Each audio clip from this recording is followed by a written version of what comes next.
we are joined now by our stat nerd, Dusty Baker. He calls himself that. Self-proclaimed. Yeah, he's self-proclaimed. You like Brian that? You like Emhauser, stat nerd. Yeah. Dusty, stat nerd. I love listening to him talk, by the way. Like, he was very intuitive. Everything he said, I'm Of course you liked him. You're a speaking stat nerd. Speaking to my heart, man. Exactly, man. You two guys sitting in a room? Holy cow. What do we got here? Exactly. Refsnyder with a 142. You want to join two? No, I think it's no, a pretty I don't. good crew. No, I don't. No. No, I Crew for don't. two right now. Wow. Yeah. Rob Refsnyder continuously being in the lineup has been a key cause for debate online. What do you do with the deeper numbers, and what do they suggest, Dusty? Yeah, guys, if you look at his deeper numbers, I wanted to give him some credit. His BABIP didn't look too bad. Okay, you might wonder, what is BABIP? Well, that is batting average with balls in play. It measures the rate at which a batter's batted balls land for hits. You put it in play, you're better chance of getting a hit as well. His career BABIP, it's 312. That's very good. The league average sits at around 300.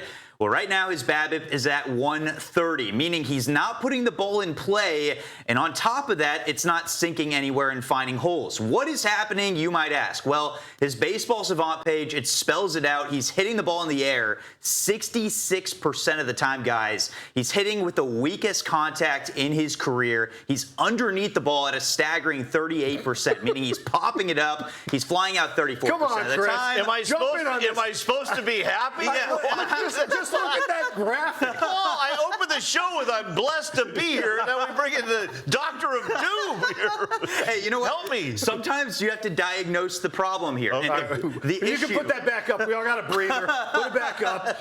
the issue, guys, it's pretty clear. His approach, he's pulling everything, okay? He's seeing it. He's pulling everything. He's missing the fastball. He usually hits the fastball at least 10% better at the rate that he's going right now. And he's also swinging and missing at the curveball, which is going from a 375 average for him from last year. He's now hitting that at 175. So, a lot of issues going on here with Refsnyder. We saw him, though, yesterday, and this is where I want to give some credit. Okay. He was able to find the gap. A little base knock on the ground. That's different from the approach that he's had previously, and so that's why he was able to get a base hit. He found a hole, found a way. Maybe that's what he's going to have to do to keep the ball rolling here. But, guys, of course, you talk about the platoon, and the platoon is what the common topic is with this squad right now. And there's another face in this lineup that probably deserves more time, of course, instead of Refsnyder. Well, we talked about Dan Wilson and the fact that he has to not only juggle this pitching staff and this piggyback concept and all these things he has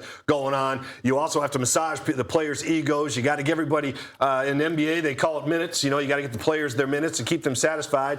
Dan's trying to get guys in the lineup to keep them satisfied, keep them sharp. And, you know, when you got a guy like Luke Raley who's sitting around 270 and banging the ball around, it's hard to keep him out of the lineup as well. Right. And Luke Raley has absolutely delivered in the clutch. And as you see right here, I mean, guys, the numbers could not be more different. I'll touch that bottom topic right there, that exit velocity.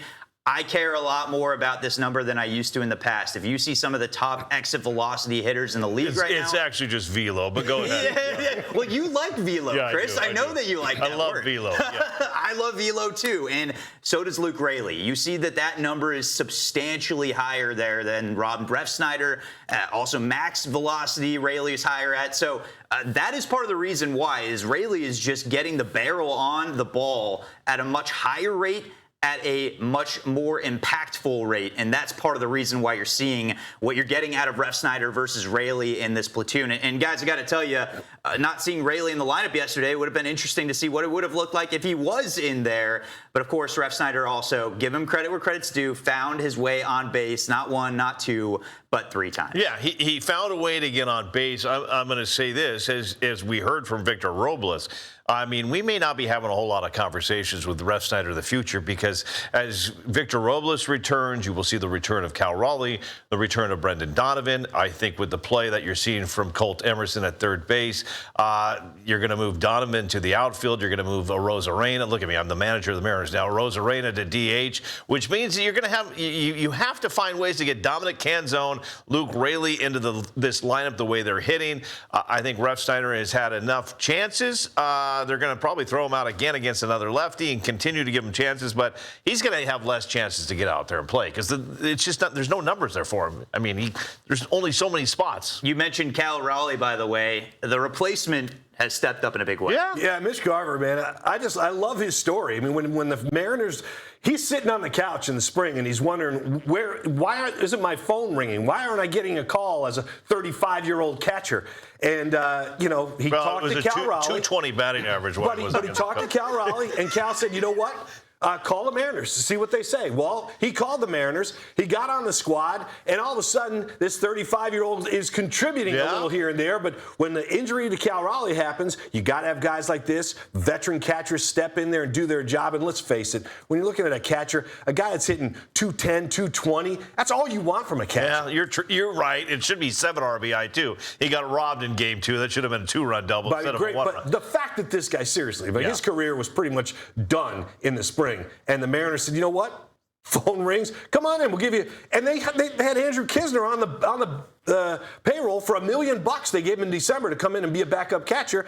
He didn't last past March. And half the role of a catcher is being a catcher, and the job he did last night with Emerson Hancock was absolutely amazing. And to have that guy jump in for an injured Raleigh at this point, he's showing he still has worth. Big time. And he has. Over the last 2 weeks, guys, he's hit 286. He's slugging over 500 in that process. So he has delivered recently. He's 5 for 11 over his last 3 games.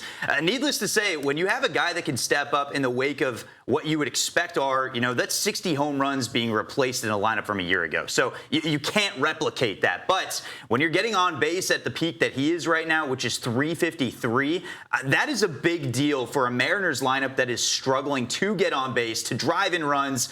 And yes, Chris, as you mentioned, on top of that, he probably should have had another RBI from last night. But to be able to deliver in the clutch, to be able to get that offense rolling, that was key last night. And we'll see if he can continue that moving forward.